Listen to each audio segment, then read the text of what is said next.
যে ছাত্র শিবিরকে নিয়ে মাস খানেক আগেও গর্ব করত তাদের নেতারা, সেই শিবিরদেরই কিছু কর্মী সমর্থকদের কারণে আজ তারা প্রচণ্ড বিব্রত। সোশ্যাল মিডিয়াতে ওইসব উগ্র শিবিরদের অনেকেই ডাকেন আল বটর নামে, যারা জামায়াত এবং শিবিরের ব্যাপারে কোনো সমালোচনায় সহ্য করতে পারেন না। মতের অমিল হলেই সোশ্যাল মিডিয়াতে দল বেঁধে হামলে পড়েন সমালোচনাকারীর উপর। অশ্রাব্য ভাষায় গালাগালি, চরিত্র হরণ থেকে শুরু করে শারীরিক আঘাত করার হুমকির পর্যায়ে চলে যায় তারা। ওইসব আল বটরদের হাত থেকে নিস্তার পায় না ভিন্ন মত পোষণকারীর পরিবারের সদস্যরাও। সমালোচনাকে গঠনমূলকভাবে উত্তর দেওয়ার পরিবর্তে শত শত ফেক আইডি, ফেসবুক পেজ নিয়ে উচ্ছৃঙ্খলভাবে হামলে পড়ে ঝাঁকে ঝাঁকে আল বটর।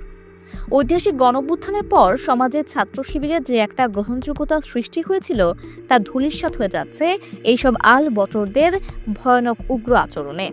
সামগ্রিক বিষয়ে হামাদ বিন খলিফা ইউনিভার্সিটির গ্রাজুয়েট স্টুডেন্ট এবং অনলাইন অ্যাক্টিভিস্ট মোহাম্মদ ইশরাক বলেন, আল বটর যে জামাত শিবিরের সবচেয়ে বড় লায়াবিলিটি হয়ে উঠছে সেটা কি তারা টের পাচ্ছে না? জুলাইয়ের পরপরই শিবিরকে বললাম যে ছাত্রীদের নিয়ন্ত্রণ করেন। জরুরি TCTS এর মাধ্যমে ছাত্রীদের কাছে মেসেজ পৌঁছান যে ছাত্রীপনা শুধু এথিক্যালি সমস্যা তাই না, বরং ছাত্রীপনা রাজনৈতিকভাবেও ক্ষতিকর। কিন্তু শিবির প্রথমে ডিনায়ালের রাস্তা নিল, বলল ছাত্রীরা জামাত শিবিরের কেউ না। এখন যখন ছাত্রীপনা নিয়ন্ত্রণের বাইরে চলে গেছে এবং আনডিনায়েবল প্রমাণ চলে এসেছে যে ছাত্রীরা শিবিরের, তখন শিবির নতুন বয়ান হাজির করেছে ছাত্রীরা নাকি গাঁও গ্রামের অবুঝ লোকজন। শিবিরের ছাত্রীরা ঢাবি বই থেকে শুরু করে দেশের সব জায়গায় আছে। মোহাম্মদ ইশরাক আরও বলেন, আমি ব্যক্তিগতভাবে চিনি, আমার সাথে খাতির ছিল, আছে এমন শিবিরের লোকজনও ছাত্রী।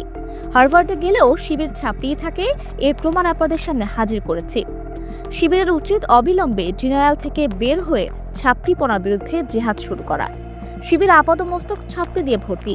আমি যদি এখন একটা একটা করে প্রমাণ দেওয়া শুরু করি, এটা শিবিরের জন্য খুব বিব্রতকর হবে। ইতিহাস টান দেওয়ার আগেই শিবিরের অ্যাকনলেজ করা উচিত যে জাসির কেন্দ্র থেকে শুরু করে তৃণমূল পর্যন্ত সব ছাত্রী দিয়ে সয়লাভ। এদিকে জনপ্রিয় সাংবাদিক খালিদ মুহিউদ্দিনও সম্প্রতি লাইভ টকশোতে আল বটরদের তীব্র আক্রমণের শিকার হয়েছেন, যেখানে উপস্থিত ছিলেন ছাত্র শিবিরের সেক্রেটারি জেনারেল নুরুল ইসলাম সাদ্দাম। এটি তার জন্য একটি বিব্রতকর পরিস্থিতির সৃষ্টি করেছিল, যার ফলে ভাইরাসের মতো ছড়িয়ে পড়া এইসব আল বটরদের লাগাম টেনে ধরার আর কোনো বিকল্প নেই।